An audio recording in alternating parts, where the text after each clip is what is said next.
ఎప్పటికప్పుడు తాజా వార్తలు అందిస్తున్న N1 studio 24/7. Welcome to N1 studio news. బులెటిన్ల ముందుగా హెడ్లైన్స్.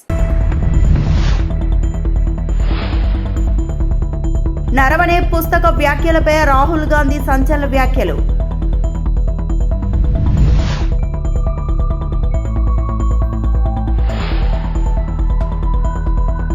గుంటూరులో అంబటి కుటుంబాన్ని పరామర్శించిన వైఎస్ జగన్.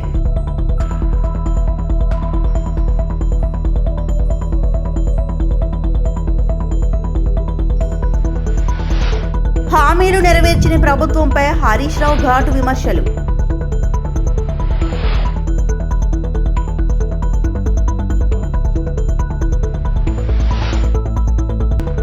శ్రీవారి భక్తులను భగవంతుడి నుంచి దూరం చేసింది వైకాపానే, నాగబాబు తీవ్ర విమర్శలు.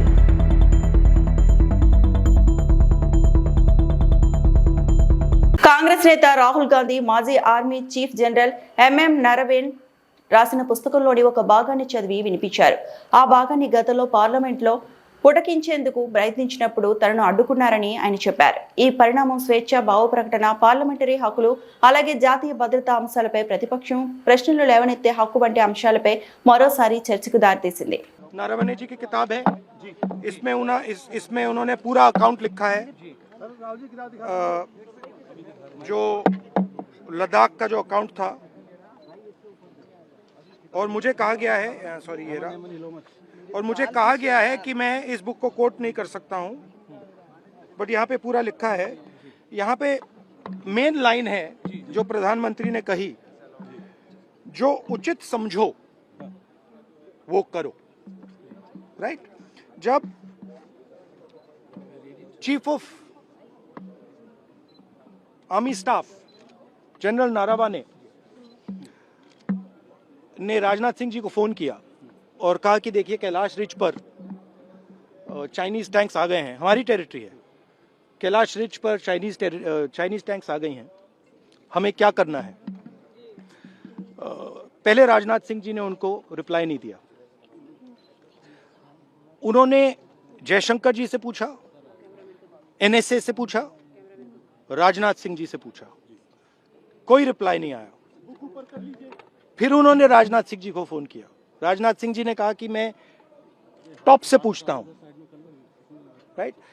ऑर्डर था, स्टैंडिंग ऑर्डर था टॉप का कि अगर चाइनीज फोर्सेस अंदर आएंगी तो उन पे बिना हमारे पूछे फायर नहीं करना है.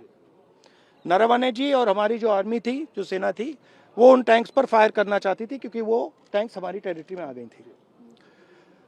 नरेंद्र मोदी जी ने मैसेज दिया कि देखिए, जो उचित समझो वो करो. मतलब नरेंद्र मोदी जी ने अपनी जिम्मेदारी पूरी नहीं की. उन्होंने आर्मी चीफ से कहा कि देखो भैया, आपको जो करना है करो, मेरी बस की नहीं है. और आर्मी चीफ ने साफ, नरवणे जी ने साफ लिखा है इसमें, आई फेल्ट रियली अलोन, मैं बिल्कुल अकेला था, I was abandoned by the entire establishment. This is what they are scared of me saying. करना क्या चाहिए था? प्रधानमंत्री को क्या करना चाहिए था सर? राहुल जी पीएम को क्या करना चाहिए था? I don't think PM will have the guts to come to the Lok Sabha today, because if he comes, I'm going to give him this book. So if PM comes, I will go physically and hand him this book so he can read it and उनको पता लग जाए कि उनकी सच्चाई क्या है, देश को पता लग जाए. Thank you. వైఎస్ఆర్సీపీ అధినేత మాజీ ముఖ్యమంత్రి వైఎస్ జగన్మోహన్ రెడ్డి మాజీ మంత్రి అంబటి రాంబాబు కుటుంబాన్ని పరామర్శించారు. టీడీపీ గూండాల దాడితో వణికిపోయిన కుటుంబ సభ్యులకు ఆయన ధైర్యం చెప్పారు. బుధవారం వైఎస్ జగన్ గుంటూరు పర్యటన జనసందోహం నడుమ సాగింది. సాయంత్రం అంబటి నివాసానికి చేరుకున్న వైఎస్ జగన్ తొలుత టీడీపీ రౌడీ ముగ్గుల దాడిలో ధ్వంసమైన ఇంటిని, ఆఫీసును పరిశీలించారు. ఆ తర్వాత అంబటి కుటుంబ సభ్యులను కలిసి దాడి జరిగిన తీరును అడిగి తెలుసుకున్నారు. ఆధైర్యపడొద్దని, పార్టీ అండగా ఉంటుందని భరోసా ఇచ్చారు. ఆ సమయంలో జగన్ వెంట పార్టీ ముఖ్య నేతలు పలువురు ఉన్నారు. ఆ తర్వాత మీడియాతో మాట్లాడారు. ఇలాంటి సీనియర్ నాయకులు, ఇంటెలిజెన్స్ డీజీకి, చీఫ్ సెక్రటరీకి, ఇలాంటి పెద్ద ఎస్పీకి, ఐజీకి, ఇలాంటి అందరి ఆఫీసర్లకు ఫోన్లు కొడితే కనీసం ఫోన్లు కూడా ఎత్తరు. కాన్స్పిరసీలో భాగం కాదా ఇది అని అడుగుతా ఉన్నాను. 5 గంటల నుంచి సాయంత్రం 5 గంటల నుంచి 1 గంట దాకా 5 కార్లు పగలు కొడుతున్నారు, ఆఫీసులు తగలబెడతా ఉన్నారు, ఇంట్లో అద్దాలు పగలు కొట్టారు, ఇంట్లో చొచ్చుకొని పోయినారు, ఆఫీసులో సామాన్లన్నీ ఎరగొట్టారు, ఇంట్లో ఆడోళ్ళను ఉన్నారని కూడా చూడకుండా చేసిన పని.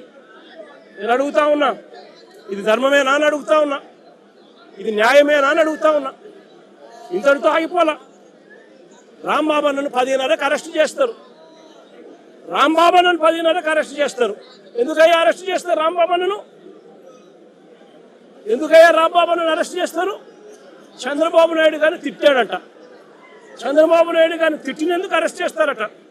మరి చంద్రబాబు నాయుడు గారు తిట్టినందుకు రాంబాబు అన్నను అరెస్ట్ చేసినప్పుడు మరి రాంబాబు అన్న ఇంటికి వచ్చి రాంబాబు అన్న కుటుంబ సభ్యులను హత్య చేయాలని ప్రయత్నం చేసి 5 కార్లు ధ్వంసం చేసి అద్దాలన్నీ పగలగొట్టి ఆఫీసుకు నిప్పంటించి చేసిన ఈ ఎమ్మెల్యే గారి భర్త సమక్షంలో ఇక్కడే జరిగితే వాళ్ళ మీద ఏం యాక్షన్ తీసుకున్నారు? స్టేషన్ బెయిల్ ఇచ్చి పంపించినారు.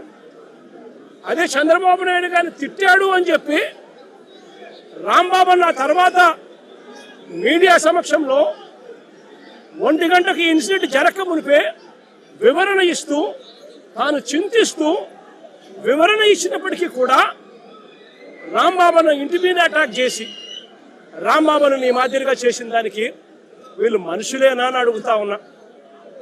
ఇది జంగల్ రాజ్ కాదా అని అడుగుతా ఉన్నా. పక్కన జోగి రమేష్, మరుసటి రోజు జోగి రమేష్ ఇంట్లో పోలీసులు మళ్ళీ అక్కడే పోలీసుల సమక్షంలోనే, అది కూడా అంతే. ఏకంగా పెట్రోల్ బాంబులు అంటే పెట్రోల్ పోసిన బాటిళ్లలో పెట్రోల్ పోసుకొని ఆ బాటిళ్లను ఇంట్లోకి ఇసురుతా ఉంటారు. జోగి రమేష్ ఇంట్లో కూడా 2 గంటల నుంచి మధ్యాహ్నం 2 గంటల నుంచి 5 గంటల దాకా దాదాపుగా 300-400 మంది అక్కడ ఒక చోట అక్యుములేట్ అవుతా ఉన్నారు. అక్కడ ఒక చోటికి అందరూ కూడా వచ్చేటప్పుడు పోలీసులు పక్కనే ఉన్నారు. పోలీసుల సమక్షంలోనే జరుగుతూ ఉంది. పోలీసులు జరిగిచ్చిన తర్వాత పోలీసుల సమక్షంలోనే శ్రీవారి భక్తులకు భగవంతుడిని వైకాపా దూరం చేసిందని జనసేన ఎమ్మెల్సీ నాగబాబు విమర్శించారు. ఈ మేరకు ఆయన ఒక వీడియో విడుదల చేశారు. తిరుమల కొండపై వైకాపా దోపిడీ అంతా ఇంత కాదు. గెస్ట్ హౌస్ లో 500కు దొరికే రూమ్ ఛార్జీలు 1000కి పెంచారు. ఏ మాఫియాని సంతోషపెట్టడానికి అలా చేశారో ప్రజలకు తెలుసు. 2.5 కోట్లు ఉన్న TTD common good fund contribution ను ఒక్కసారిగా 50 కోట్లకు పెంచారు. వైకాపా ప్రభుత్వ హయాంలో అంతర్వేదిలో రథం దగ్ధమైతే కేసును సిబిఐ కోర్టుకు అప్పగిస్తామని మసిపూసి మారేడుకాయ చేశారు. దీనిపై ఒక్క వైకాపా నాయకుడు మాట్లాడలేదు అని నాగబాబు ఆగ్రహం వ్యక్తం చేశారు. నమస్తే, నేను మీ నాగబాబుని. ఒక సగటు భారతీయుడిని, ఒక హిందువుని. అదేంటి మీరంతా నాస్తికుడు అనుకుంటున్న నాగబాబు హిందువుని అంటున్నాడని అనుకుంటున్నారా? ఆదిశంకరుల అద్వైతం, రమణుల ఆత్మజ్ఞానం, వీళ్ళిద్దరూ చెప్పిన నిరాకార స్వరూపమైనటువంటి ఆ పరమాత్మను నమ్ముతాను. హిందువు అనేది ఒక నమ్మకమో ఒక మతమో కాదు, ఇది ధర్మం, మన జీవన విధానం. అవివేకుల్ని అజ్ఞానుల్ని ఎడ్యుకేట్ చేసేలా చెప్పాలంటే ఇది ఒక జియోగ్రాఫికల్ ఐడెంటిటీ కూడా. ఆసేతు హిమాచలం నుంచి హిందూ మహాసాగరం వరకు ఈ పుణ్యభూమిలో పుట్టిన ప్రతి ఒక్కడూ హిందువే. ఈ దేశంలో ఈ ధర్మంలో చార్వాకులు కూడా చోటుంది. కాబట్టి నేను నికార్సైన హిందువుని. నా ధర్మాన్ని గౌరవిస్తూ ఇతరులను కించపరచకుండా బతుకుతున్న ఒక ప్రౌడ్ సనాతన హిందువుని. అందుకే నాకు ఎమ్మెల్సీగా కౌన్సిల్లో మాట్లాడే అవకాశం రాగానే హిందూ మతం కోసం పాటుపడే అర్చకుల చాలని జీతబత్యాల గురించి మాట్లాడాను. మరి వైసీపీ నాయకుల సంగతి ఏంటంటారు? రండి చూద్దాం.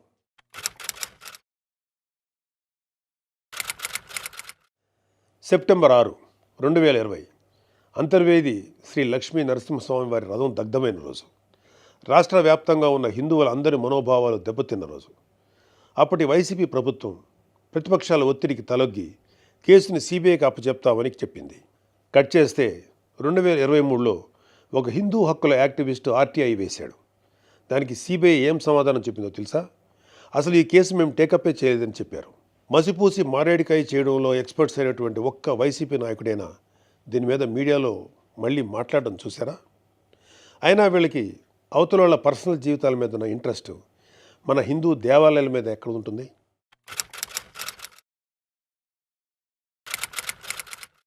డిసెంబరు 2020 రామతీర్థం రాముడు మనకు ఒక దైవం. మహావిష్ణు అవతారం మాత్రమే కాదు, అంతకు మించి ఈ దేశం తాలూకు ఆస్తిత్వం రామకథలో ఉంది. ఒక మనిషి ధార్మికంగా ఎలా బ్రతకాలో రామాయణం చెప్తుంది. రామాయణంలో మారీచుడు చెప్తాడు, రామో విగ్రహవాన్ ధర్మ సాధు సత్య పరాక్రమ అని. ఈ భూమి మీద రాశీభూతమైన ధర్మమే శ్రీరాముడిని నమ్మే జాతి మనది. అలాంటి రాముడి శిరస్సును నరికినా పట్టించుకోని ప్రభుత్వం వైసీపీ ప్రభుత్వం. అప్పటి ప్రభుత్వం ఇన్వెస్టిగేషన్లో చూపించిన నిర్లక్ష్యం వల్ల దీని వెనుకున్న అసలు దోషులను శిక్షించలేక ఏదో నామకే వాస్తే కేసులు పెట్టి దీన్ని నీరు కార్చారు. అయినా మీకు మీ మంత్రులకి రిలీజ్ సినిమాలకు రివ్యూలు ఇవ్వడం మీద ఉన్న శ్రద్ధ రాముడి మీద ఎందుకు ఉంటుంది?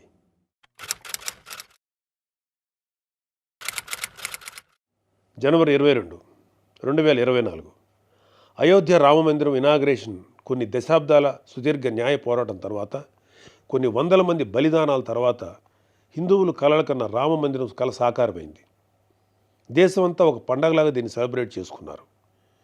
మన రాష్ట్రం నుంచి పవన్ కళ్యాణ్ గారు, చంద్రబాబు నాయుడు గారు కూడా వెళ్ళి అందులో పాలు పంచుకున్నారు.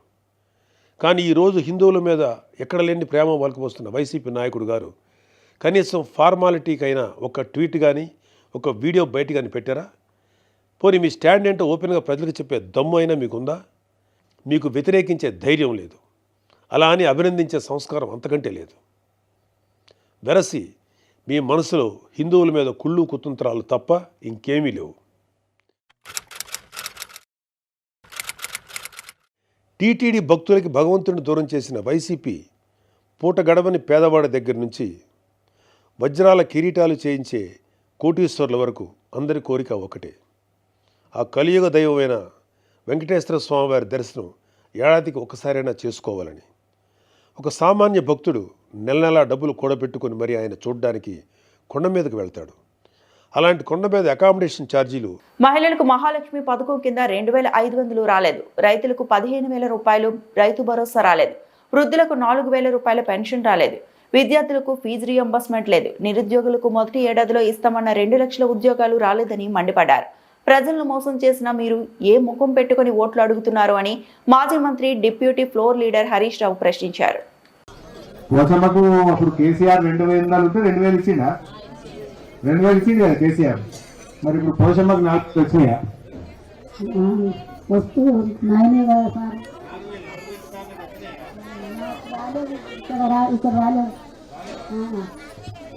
4,000 వచ్చినాయి ఎవరికన్నా?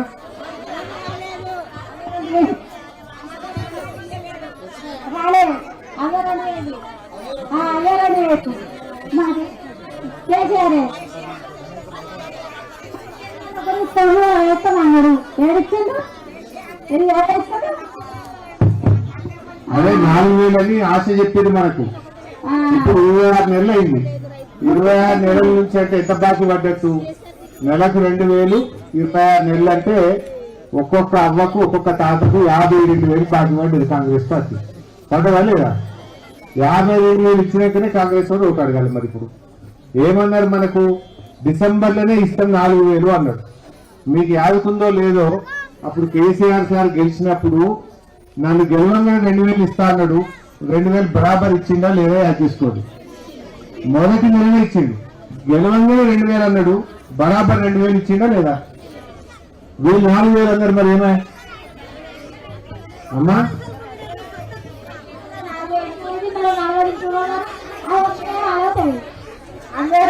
కేసీఆర్ ఇచ్చిన 2,000తోనే బతుకుతున్నమ్మ. కొడుకు కూడా లేవో గంజి పోస్తలేరు.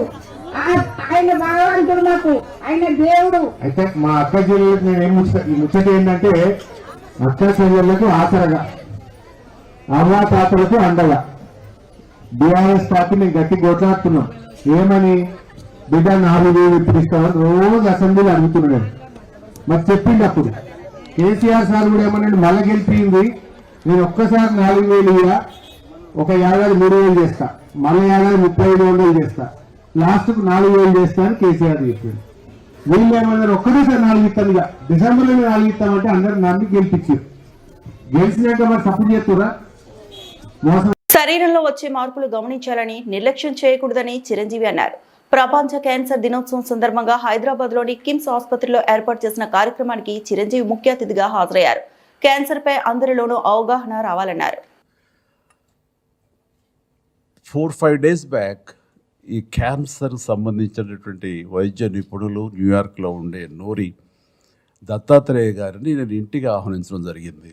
వారికి పద్మభూషణ్ అవార్డు భారతదేశం ఇచ్చినటువంటి సందర్భంలో వారిని గౌరవించుకోవాలి. ఆయన చేసినటువంటి కృషి ఈ క్యాన్సర్ సంబంధించి ఇది చాలా గణనీయం అని తెలిసిన తర్వాత వారిని ఇంటికి ఆహ్వానించి వారిని సన్మానించడం, వారిని అభినందించడం చేసిన తర్వాత ఆయనతో కూర్చున్నప్పుడు నాకు అనిపించింది, ఇదివరకు 1-2 సార్లు నేను ఇలాంటి క్యాన్సర్ సంబంధించినటువంటి అవగాహన సదస్సులకి వెళ్ళాను. కానీ ఆయన చెప్తున్నటువంటి ఇన్ఫర్మేషన్ అది తెలుసుకుంటే కనుక ఇదొక ఉద్యమంలాగా నేను మళ్ళీ దీని మీద నన్ను ఫోకస్ పెట్టగలిగితే చాలా బాగుంటుంది అని అనుకున్నాను. కానీ వితిన్ 4-5 daysలో క్యాన్సర్ డే వస్తుందని కానీ కిమ్స్ నుంచి నాకు ఆహ్వానం వస్తుందని కానీ నేను ఊహించేది. వచ్చిన వెంటనే ఇది దైవికం, నేను అనుకున్నటువంటి ఇచ్చ ఏదైతే కనుక నా కోరిక ఉందో అది చాలా బలీయమైంది. కాబట్టి వెంటనే నేచర్ నాకు ఈ అవకాశం కల్పించిందని దాన్ని వెంటనే మిరమేషాలు లెక్క పెట్టకూడదు అన్న ఉద్దేశంతో ఖచ్చితంగా ఎస్ అని నేను చెప్పడం జరిగింది. అందుకని నాకు తెలిసినట్టు భాస్కరరావు గారు కూడా ఫోన్ చేసి ఇలా ఆహ్వానం వచ్చింది రమ్మంటారు. ఏం క్రాస్ చెక్ చేయలే, పిలిచారు వెళ్ళటం అని చెప్పేసి 5 నిమిషాల్లోనే మా ఇంటికి వచ్చి ఒక మధు గారికి ఒక కాఫీ చేసి నేను వస్తున్నాను, మీరు బయలుదేరి వెళ్ళిపోయి అన్ని ఏర్పాట్లు చేసుకోవడం అనడం జరిగింది. ఇది ఒక బాధ్యతగా నేను ఫీల్ అవుతున్నాను. ముఖ్యమంత్రి చంద్రబాబు చేసేదే చెప్తారు, చెప్పిందే చేస్తారని అనంతపురం అర్బన్ ఎమ్మెల్యే దగ్గుపాటి ప్రసాద్ అన్నారు. అర్బన్ టీడీపీ కార్యాలయంలో ఆయన ఇవాళ సీఎంఆర్ఎఫ్ చెక్కులు పంపిణీ చేశారు. మొత్తం 50 మందికి 63 లక్షల రూపాయల చెక్కులను అందజేశారు. కష్ట సమయంలో ఆదుకున్నారని లబ్ధిదారులు ఎమ్మెల్యే దగ్గుపాటికి ప్రత్యేకంగా కృతజ్ఞతలు తెలిపారు. ఈ సందర్భంగా ఆయన మీడియాతో మాట్లాడుతూ గతంలో ఎప్పుడూ లేని విధంగా అనంతపురం అర్బన్ నియోజకవర్గంలో సీఎంఆర్ఎఫ్ ద్వారా పేదలను ఆదుకుంటున్నట్లు తెలిపారు. ఇప్పటి వరకు 452 మందికి 4,86,00,000 అందించినట్లు ఎమ్మెల్యే చెప్పారు. ఇందులో మైనార్టీలకు అత్యధిక ప్రాధాన్యత ఇచ్చామన్నారు. వైసీపీ హయాంలో ఎప్పుడూ ఇలాంటి సహాయం అందలేదన్నారు. ముఖ్యమంత్రి చంద్రబాబు పేదల ఆరోగ్యం పట్ల ప్రత్యేకంగా చొరవ చూపుతున్నారన్నారు. ప్రపంచం మొత్తం ఏపీ వైపే చూసే విధంగా ఈ రోజు పెట్టుబడులు వస్తున్నాయన్నారు.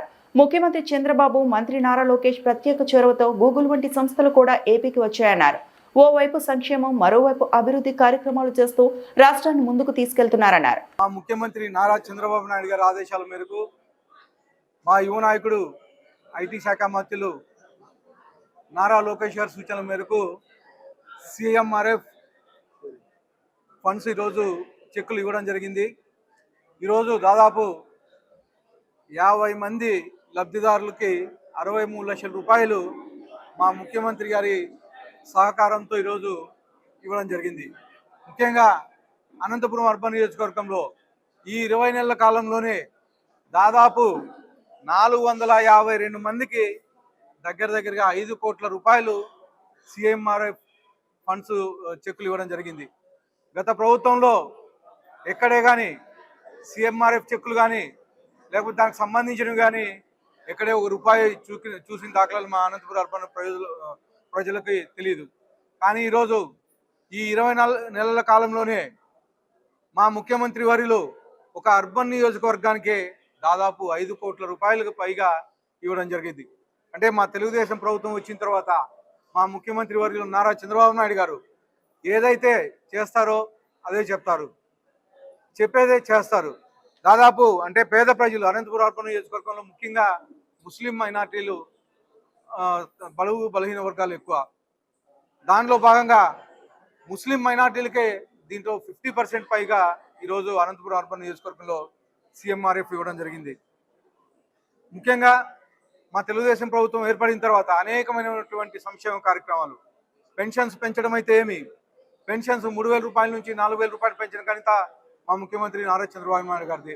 అలాగే పూర్తి బెడ్డోళ్ళకి 15,000 రూపాయలు, అలాగే వికలాంగులకి 6,000 రూపాయలు, అలాగే మామూలుగా మెడికల్ తీసుకునే వాళ్ళకి 10,000 రూపాయలు పెంచిన ఘనత కానీ మా తెలుగుదేశం ప్రభుత్వం ఉంది. అలాగే మా ముఖ్యమంత్రి నారా చంద్రబాబు నాయుడు గారిది. దేశంలో ఎక్కడా లేనటువంటి విధంగా ఈరోజు పెన్షన్స్ ఇవ్వడం ఆంధ్రప్రదేశ్లో జరుగుతూ ఉంది. అలాగే ల్యాండ్ టైటిల్ యాక్ట్ రద్దు చేయడం అయితే ఏమి, అలాగే అన్నా క్యాంటీన్లు, గత ప్రభుత్వం అన్నా క్యాంటీన్లు మూపిచ్చేస్తే మళ్ళీ మా తెలుగుదేశం ప్రభుత్వం వచ్చిన తర్వాత పేద ప్రజల కోసం స్టూడెంట్స్ ఎక్కడైనా ఇబ్బంది పడుతున్నారనే ఉద్దేశంతో దాదాపు 205 క్యాంటీన్లు ఓపెన్ చేపించి మళ్ళీ కేవలం 5 రూపాయలకే ఈరోజు 3 పూట్ల భోజనం ఏర్పాటు చేసే ఘనత మా ముఖ్యమంత్రి నారా చంద్రబాబు నాయుడు అని చెప్పేసి తెలియజేస్తారు. ఆవులే లేని కంపెనీలకు నెయ్యి సరఫరా కాంట్రాక్టర్లను చేశారని ఆహుడా చైర్మన్ టీసీ వరుణ్ అన్నారు. గత వైఎస్ఆర్ కాంగ్రెస్ పార్టీ హయాంలో తిరుమల తిరుపతి దేవస్థానానికి సంబంధించిన లడ్డు వ్యవహారంలో కనీసం ఆవులే లేని డైరీ లేని కంపెనీలకు సరఫరా కాంట్రాక్టర్లను చేసిన ఘనత ఆ ప్రభుత్వానికి దక్కుతుందని తెలిపారు. రాష్ట్రంలో జరిగిన అరాచకాలను చెప్పలేని దౌర్భాగ్యమైన పరిస్థితి ఆనాడు నెలకొందని, కూటమి ప్రభుత్వం అధికారంలోకి వచ్చిన తర్వాత వైఎస్ఆర్ కాంగ్రెస్ పార్టీ చేసిన అరాచకాలను బహిర్గతం చేస్తున్నామని తెలియజేశారు. ఈ అంశంలో పవన్ కళ్యాణ్ తప్పుపడుతూ వైఎస్ఆర్సీపీ నేతలు చేస్తున్న పనులకు వివరణ అందించేందుకు నేడు జనసేన పార్టీ ఉమ్మడి జిల్లాలకు చెందిన నేతలు ప్రత్యేకంగా సమావేశాన్ని నిర్వహించడం జరిగిందని తెలిపారు.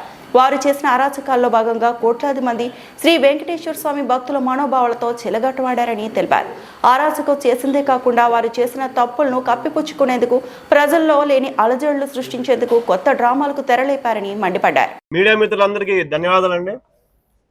ఈరోజు ముఖ్యంగా అనంతపూర్ ఉమ్మడి జిల్లా జనసేన పార్టీ కార్యాలయంలో ఈరోజు ప్రెస్ మీట్ ఏం పెడుతున్నామంటే, మీరు చూస్తున్నారు గత వారం నుంచి వైసీపీ నాయకులు తిరుమల లడ్డు పైన అందులో కల్తీ నెయ్యి గురించి ఏమేమి మాట్లాడుతున్నారో మనం అందరం చూస్తున్నాం. అందులో భాగంగా ఈరోజు ఖండించడానికి జనసేన పార్టీ ఉమ్మడి జిల్లా నాయకులందరూ కూడా ఈరోజు ఇక్కడ కూర్చొని ప్రెస్ మీట్ ఇవ్వడం జరుగుతుందండి.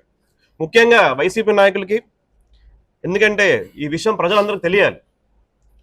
తిరుమల లడ్డు ప్రసాదంలో వైసీపీ హయాంలో నెయ్యి సరఫరా ఆ కాంట్రాక్ట్ ఏదైతే ఉంటుందో ఎన్ని అరాచకాలు జరిగాయో, ఎన్ని దౌర్జన్యాలు జరిగాయో మనందరూ తెలుసు. అసలు ఆవులు కానీ డైరీ వ్యాపారం లేని కొన్ని కంపెనీలు ఏదైతే ఉంటాయో ఆ కంపెనీలకి నెయ్యి సరఫరా కాంట్రాక్టులు వీళ్ళు ఇవ్వడం జరిగింది. అందులో నామ్స్ కూడా మార్చుకొని, నిబంధనలు కూడా మార్చుకొని అటువంటి కంపెనీస్ వీళ్ళు కాంట్రాక్ట్ ఇవ్వడం జరిగింది.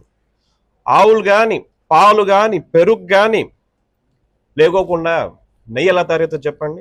అటువంటి కంపెనీలు వీళ్ళకి ఇచ్చి దాదాపు 60 లక్షల కిలోల నెయ్యిని ఎలా సరఫరా చేశారు అని జనసేన పార్టీ నుంచి మేము చాలా గట్టిగా అడుగుతున్నాం. ఇచ్చిన నెయ్యిలో ప్రతి చుక్క కల్తీని అని చెప్పేసి మీ అందరికి తెలియజేసుకుంటున్నాం. కెమికల్స్తో తయారు చేసిన నెయ్యిని వీళ్ళు సప్లై చేయడం జరిగింది. అసలు కెమికల్స్ ఎలా తయారు అవుతాయని మనం అందరం పట్టించుకోవాలి. Monoglycerides, lactic acid, beta carotene, acetic acid, palm kernel oil లాంటివి వాడి వీళ్ళు ఈ సింథటిక్ నెయ్యి తయారు చేసినట్టుగా ఎస్ఐటి కూడా మనకి చాలా క్లియర్గా చెప్పింది అనేది కూడా మనం అందరం గుర్తు తెచ్చుకోవాలి. జంతువుల కొవ్వుతో తయారు చేసిన రసాయనాలు అందులో ఉన్నాయని చెప్పి చాలా గట్టి ఆరోపణలు వస్తున్నాయి. ఇవన్నీ వాస్తవాలు అయినప్పటికీ కూడా వైసీపీ నాయకులు మాటలు మాత్రం ఖండాలు దాటుతున్నాయి, ఏవేవో మాడుతున్నారు. కల్తీ నెయ్యి విషయంలో ప్రజలలోకి బలంగా జనసేన పార్టీ అధ్యక్షులు తీసుకెళ్లారని చెప్పే విషయంలో పవన్ కళ్యాణ్ గారి పైన గట్టి విమర్శలు వీళ్ళందరూ ఈ రోజు వరకు కూడా చేస్తున్న విషయం కూడా మనకు అందరికీ తెలిసిందే. వైసీపీ వాళ్ళు అధికారంలో ఉన్నప్పుడు ఇటువంటి అవకతవకలన్నీ చేసి అధికారంలోకి కూటమి ప్రభుత్వం ఎప్పుడైతే వచ్చిందో దాన్ని పరిశీలిస్తుంటే చేయంగా ఈ వాస్తవాలన్నీ కూడా మనకు అందరూ బయటపడినాయని చెప్పి మీ అందరూ తెలియజేసుకుంటాను. శ్రీ వెంకటేశ్వర స్వామిని వేడుకొని గత పాలకులు చేసిన తప్పుల్ని మన్నించండి అని చెప్పేసి శ్రీ కొనిదల పవన్ కళ్యాణ్ గారు 2024లో ప్రాయశ్చిత్త దీక్ష కూడా చేయమని చెప్పి ఆయన చేశారు కూడా. ఈ దీక్ష కూడా చేసి వాళ్ళు ఎవరైనా ఉంటే కొంచెం కాపాడండి స్వామి, వాళ్ళు చేసిన తప్పుల కన్నా కూడా అని చెప్పడం జరిగింది. ఈ దీక్షను కూడా వాళ్ళందరూ కూడా తప్పుదారి పట్టించి అందులో కూడా దాని వాస్తవాలు లేకోకుండా ఎటు పడితే అటు మాడుకుంటా వెళ్ళారు. దొంగలే దొంగ అని ఈ రోజు ఖర్చిన పరిస్థితులు కూడా మనం అందరం చూస్తున్నాం. వైసీపీ వాళ్ళ పరిస్థితి. తిరుపతి జిల్లాలోని శ్రీ కాళహస్తీశ్వర ఆలయాన్ని ప్రముఖ సినీ నటుడు నందమూరి కళ్యాణరావు మంగళవారం దర్శించుకున్నారు. ఆలయానికి చేరుకున్న ఆయనకు ఆలయ అధికారులు స్వాగతం పలికారు. రాహుకేతు సర్పదోష నివారణ పూజలో కళ్యాణరావు పాల్గొన్నారు. అనంతరం శ్రీ వాయులింగేశ్వర స్వామి సమేత శ్రీ జ్ఞాన ప్రసూనాంబికా దేవిని దర్శించుకున్నారు. అనంతరం పండితులు ఆయనకు వేద ఆశీర్వచనాలు, తీర్థ ప్రసాదాలను అందజేశారు.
నమస్కారం చేసుకుంటే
ఈ వార్తలు ఇంతటితో సమాప్తం.